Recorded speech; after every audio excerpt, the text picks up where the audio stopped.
네, 현재 시장 상황 보시면요. 다시 코스피가 보합권까지 올라왔습니다. 오늘 참 변동성이 크게 요동치고 있어요. 급등과 급락장, 이게 조정장인지 아닌지 참 말하기도 애매할 정도의 시장 흐름이고요. 반대로 코스닥은 여전히 좀 하락하고 있긴 하지만 이 역시도 낙폭이 많이 줄었습니다. 1.85%의 내림 보여주고 있습니다. 긴급 전망 한번 해보도록 할게요. 우리 시장 이대로 괜찮은 건지, 개인 투자자들은 지금 들어와도 괜찮은 건지 이번 시간 레몬리서치 김민수 대표와 함께하겠습니다. 어서 오세요. 네, 안녕하십니까. 네, 안녕하세요. 네. 보니까요. 이 코스피 또 하락을 기관이 만들었는데 개인이 4조 원 가깝게 사면서 다시 또 상승 빨간불로 전환시키고 있거든요. 네. 이 개인 투자자들의 매수 행렬에 대해서 어떻게 보시는지 괜찮은 걸까요?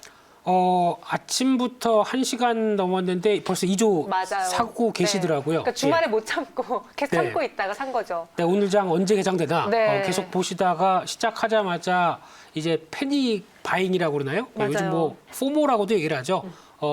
피어 아웃, 미싱 아웃 뭐 이런 얘기들. 예, 네. 그러면서 일단 지금 시장에 대한 적극적인 관심을 보이시는 건 좋은데 하지만 지금 시장이 일단 방향성은 맞다고 하더라도 속도는 걱정이 좀 많이 됐던 흐름들이죠. 그런 게 지금 현실화되고 있다라고 하게 되면 솔직히 그런 부분들이 지금 오늘 첫 조정이라고 하게 되면 제가 드리고 싶은 조언은 오늘 너무 무리하지 말자라고 말씀드리고 싶고요. 네. 오늘 안 사셔도 내일도 장이 열립니다. 이번 주도 계속 열리는 흐름이기 때문에 시장 흐름 좀 보고 대응하자라고 말씀을 드릴 수밖에 없고요.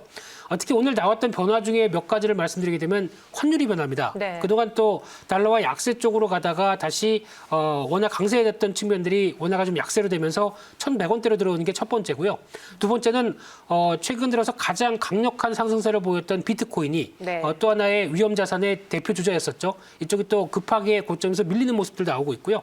게다가 뭐 중국 증시나 또 최근 들어서 나오고 있는 유동성과 관련된 부분들 쪽에서 약간 시장이 변하다 보니까 일단 차익 매물을 소화하자라는 관점 쪽으로 나오고 있다라고 하게 되면 이런 시장이 변화가 되는 첫 번째 조정에서 너무 급하게 대응하게 되면은 일단 쉽게 말씀드리면 내가 지금 신규로 사는데 가격은 저 고점에서 지금 결정이 돼 버리는 거죠. 네. 그러면 이제 앞으로 하락할 때마다 계속 어떤 추가적인 단가를 낮추는 작업을 해야 되는데 그렇게 되면은 이런 단가와 관련된 쪽에서 지금 가격 대비 너무 고정을 시킬 필요가 없다라고 하게 되면 조금 지켜보시는 게 좋지 않을까 이런 생각이 들고 있습니다. 네, 개인 투자자들이 이 주식 시장을 향한 소외감 느끼는 게 너무 싫은 것 같아요. 제가 봤을 때는 물리더라도 네. 남들이 자꾸 주식으로 돈 번다고 하니까 그렇죠. 나도 어떻게든 그래도 조금이라도 담아가 봐야겠다. 물리면 더 사지 이런 마음으로 계속 사고 있는데 네. 비투도 점점 커진다고 하잖아요. 네. 이게 하나의 뇌관이 될 수도 있겠네요.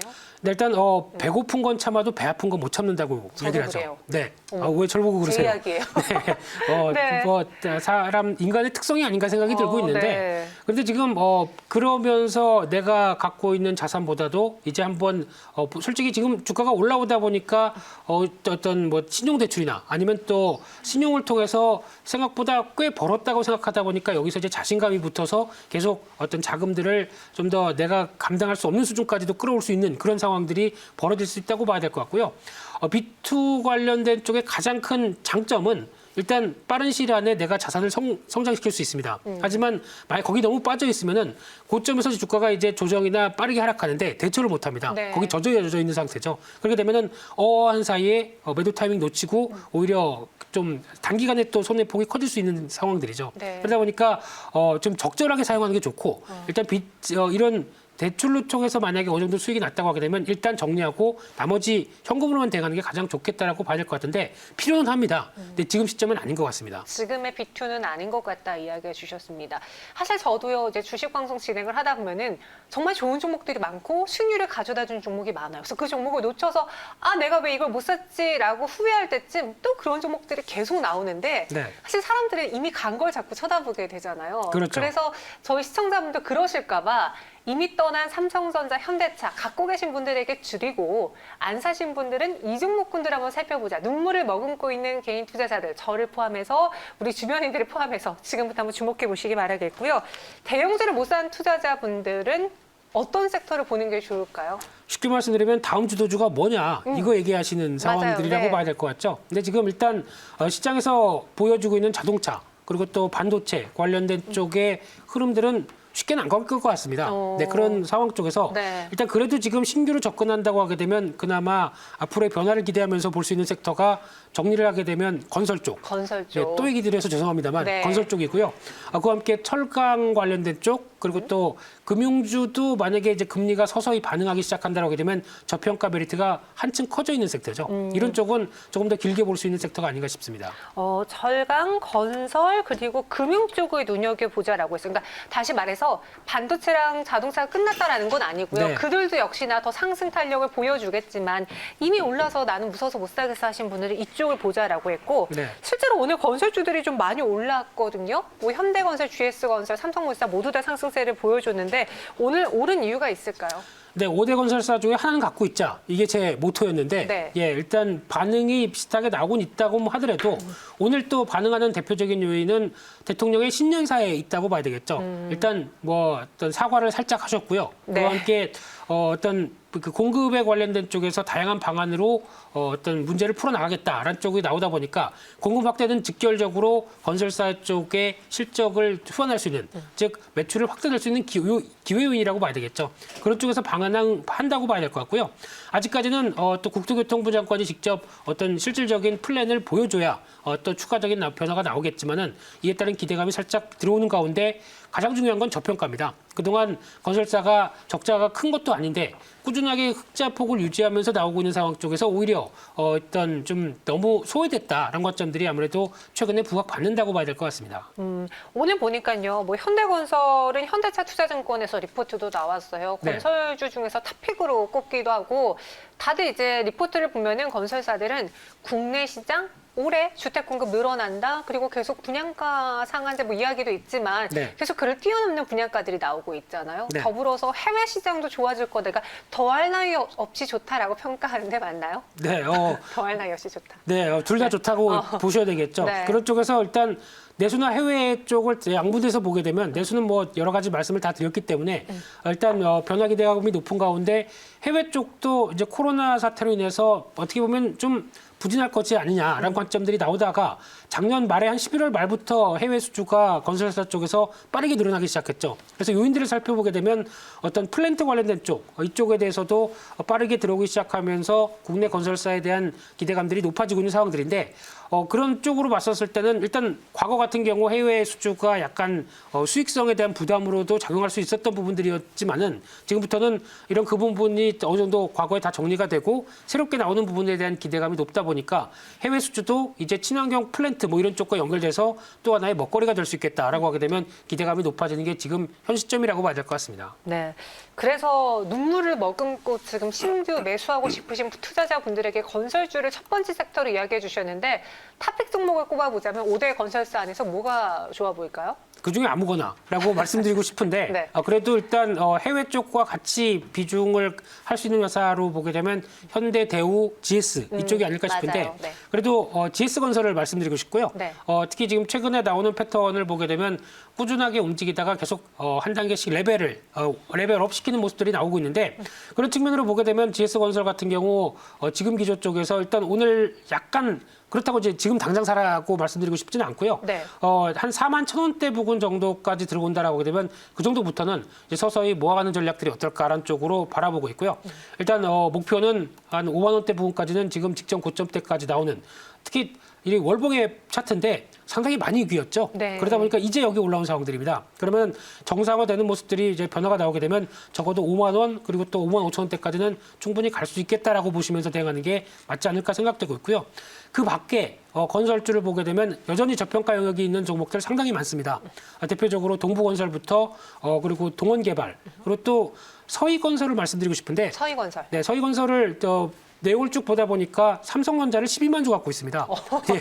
그래요? 이 정도로 건설사가 투자를 잘했다고 보게 되면 당연히 또 기대감이 높아지는 것 같고요. 네. 또 갖고 있는 유가증권 종목들을 보다 보니까 상당히 투자를 잘하는 회사 같습니다. 그러면 어떤 기대감이 좀 올라가야 되지 않을까. 주가는 저가여도요. 그렇게 그거에 바라보고 있고요. 또 건자재 관련된 쪽도 쭉 관심이 높은데 이쪽은 시간 관계상 다음에 또 말씀드리도록 하겠습니다. 네, 동부건설, 동원개발, 서희건설, 건자재 이야기해 주셨고요. 건설 보면 또 우리가 같이 볼 수 있는 게 철강 섹터입니다. 앞서도 김미수 대표님이 꼽아 주셨잖아요. 지난주에는 포스코와 현대제철 신고가 기록했고 오늘도 현대제철 추가적인 상승이 나왔는데 철강을 꼽는 이유는 뭐예요? 앞으로 경기가 좋아질 것이다라는 전망 때문인가요? 네, 경기 민감 섹터의 또 하나의 섹터 흐름이라고 봐야 될 것 같고요. 거기다 이제 중국발 철강 수요가 늘어나면서 특히 중국에 나오는 변화는 주목하셔서 보셔야 되는데 일단 코로나19가 끝났다. 그러니까 우리는 이제 어느 정도 자유로워졌기 때문에 여기서 이제 경기를 회복시키기 위한 여러 가지 노력을 하겠다라는 입장을 분명히 보여주면서 그런 정책이 끌고 나오고 있는 상황들이죠. 네. 그러다 보니까 그에 따라서 어떤 수요가 높아지는 뭐 인프라 투자를 비롯해서 여러 가지 내수 부양이 나오고 있는 상황 쪽에서 철강에 대한 수요가 높아지다 보니까 이게 반영되면서 철강 가격들이 올라가고 거기다 뭐 물론 원자재 가격들이 올라가는 것도 대세적인 흐름들이었는데 수요가 기반이 돼서 움직이다 보니까 이런 변화가 나왔고 철강사 입장 쪽으로 보게 되면 일단 여러 가지 가격을 올릴 만한 요인들이 나오죠. 근데 전방 산업이 그렇게 좋지 못하게 돼서 고민하다가 서서히 이제 전방 산업이 좋기 시작하게 되면 올라간 가격을 받게 됩니다. 그러면 당연히 실적이 좋아지겠죠. 그런 어떤 변화가 나온다라고 되면 철강주도 눈여겨 봐주셔야 될 걸로 보여집니다. 제품가 인상도 실적 호조의 또 하나의 요인이 되겠다라고 해주셨고요. 사실 철강이 안 들어가는 데가 없잖아요. 네. 뭐 우리가 아파트를 지을 때도 무언가를 지을 때도 도로를 지을 때도 다 철근이 들어가고 네. 자동차에도 들어가고 그럼 내년에 이런 수요가 늘어나면은 당연스레 현대제철 포스코는 눈여겨봐야 될 수밖에 없다라는 이야기이신 거죠. 네, 당연스레는 무슨 얘기죠? 당연히. 당연히죠. 네, 네. 깜짝 놀랐습니다. 네. 네, 앵커님이 그런 얘기를 쓰셔서 네, 네. 네. 지금 기조를 보게 되면 경기 민감이다라고 네. 하게 되면 산업재 소재 관련된 쪽에 또 하나의 축이고 그런 전방 산업이 반영되는 흐름들이라고 하게 되면 당연히 철강에 대한 기대감이 높은 게 현실이라고 봐야 될 것 같은데 그러다 보니까 이제 철강 업체는 지금 이제 가격을 올릴까 말까 하면서 올릴 요인이 충분한데 앞에 눈치를 살짝 보는 거죠. 근데 살아나기 시작한다 그러면 이때 가격을 올려도 되겠다라고 하는 시점들이 다가온다라고 하면 오히려 둘 다 좋은 현상들이 나올 수 있겠죠. 네. 전방 산업도 살아나고 철강주도 좋고 이런 변화가 나오게 되면 기대감이 더 올라간다. 이렇게 보셔야 될 것 같습니다. 알겠습니다. 그럼 철강주 안에서 최선호주를 한번 골라볼게요. 지금 저 유튜브 채팅방에 현대차가 가면 현대제철 가야죠 뭐 이런 글도 있는데 네. 탑픽 종목으로는 무엇을 봐볼까요? 네, 그 종목입니다. 현대제철? 네, 아주 쉽게 설명을 잘 해주신 것 같은데요. 물론 이제 여러 가지 섹터들이 다 있죠. 네. 그런데도 현대차의 움직임과 함께 어떤 일관적인 움직임으로 보겠다라고 되면 현대제철이 제일 탑픽으로 말씀드리고 싶은데, 근데 지금 어떤 여러 가지 변화를 본다고 하게 되면은 지금 주가가 최근에서 한 뭐 2만 원대 중반에서 4만 원대 거의 5만 원대까지 올라왔다라고 되면 많이 올라왔다라고 볼 수는 있는데 또 하나 약점은 긴 시각으로 보게 되면 이제 2단계입니다. 이제 어떻게 보면 2016년도 부근 때 움직였던 가격대를 이제 여기를 터치한다라고 보게 되면 아마 추가적으로 어느 정도 실적에 대한 변화나 확인만 된다라고 하게 되면 아마 한 6만 원대 부분까지는 충분히 열려 있는 게 현실이 아닐까 생각되고 있기 때문에 아마 적어도 이런 변화에 대한 흐름들이 상반기에 들어온다라고 하게 되면 꾸준히 시도할 수 있는 가격대라고 봐야 되겠죠. 그런 쪽에서 일단은 적어도 한 5만 2천 원대 부분까지는 시도가 들어온다라고 봐야 될 것 같고요. 네. 그런 관점 쪽에서 또 하나 말씀드리게 되면 건설업황이 또 좋아지게 되면 철근을 많이 쓰게 되겠죠. 그럼 철근 관련된 쪽의 대표적인 회사가 대한제강, 한국철강, 특히 한국철강의 지주회사인 키스코홀딩스 이런 회사 같은 경우는 충분히 어떤 저평가 매력들이 나오고 있는 상황이기 때문에 관심 있게 보셔도 될 것 같습니다. 네, 알겠습니다. 현대제철 그리고 GS건설을 탑픽으로 보시면 되겠고요. 이제 마지막으로 대형주 장세가 지속돼서 좀 소외감 느끼는 개인 투자자분들에게 그 안에서 순환매가 좀 지어질지 그리고 또 그에 대한 이야기 한번 들어볼게요. 네. 네, 일단 지금 변화를 보시게 되면 대형주는 그렇게 가서 이제 다음에 중소형주 차리겠지라고 생각하고 있는데 조정이 나오다 보니까 중소형주는 더 밀립니다. 또 차례가 안 오고 있어요, 지금. 네. 예, 이런 욕 나오는 장세가 나오고 있는 흐름들인데 네. 그러다 보니까 아마 이런 쪽에서 일단 투자 판단에 대해서 약간 좀 그러면 이제 중소형주 다 팔고 대형주로 가느냐라고 보실 수도 있겠는데 하지만 그럴수록 분명히 생각하셔야 될 부분들은 대형주가 한번 움직였다고 하더라도 이제 충분히 중소형주 같은 경우도 저평가 매력을 충분히 발산하고 있는 종목이나 섹터들이 많습니다.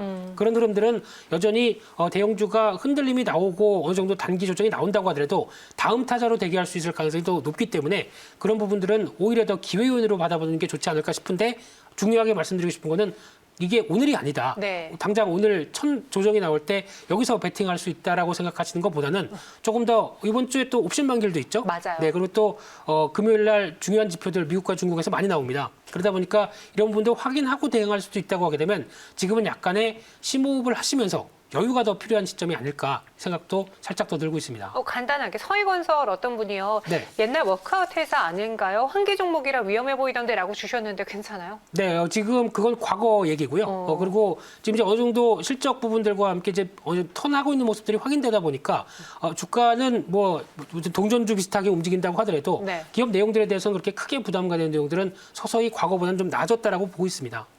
알겠습니다. 서희건설까지 마지막으로 또 코멘트 드렸습니다. 김민수 대표님과 함께 긴급 전망해 봤고요. 여기서 인사드릴게요. 오늘 말씀 고맙습니다. 감사합니다.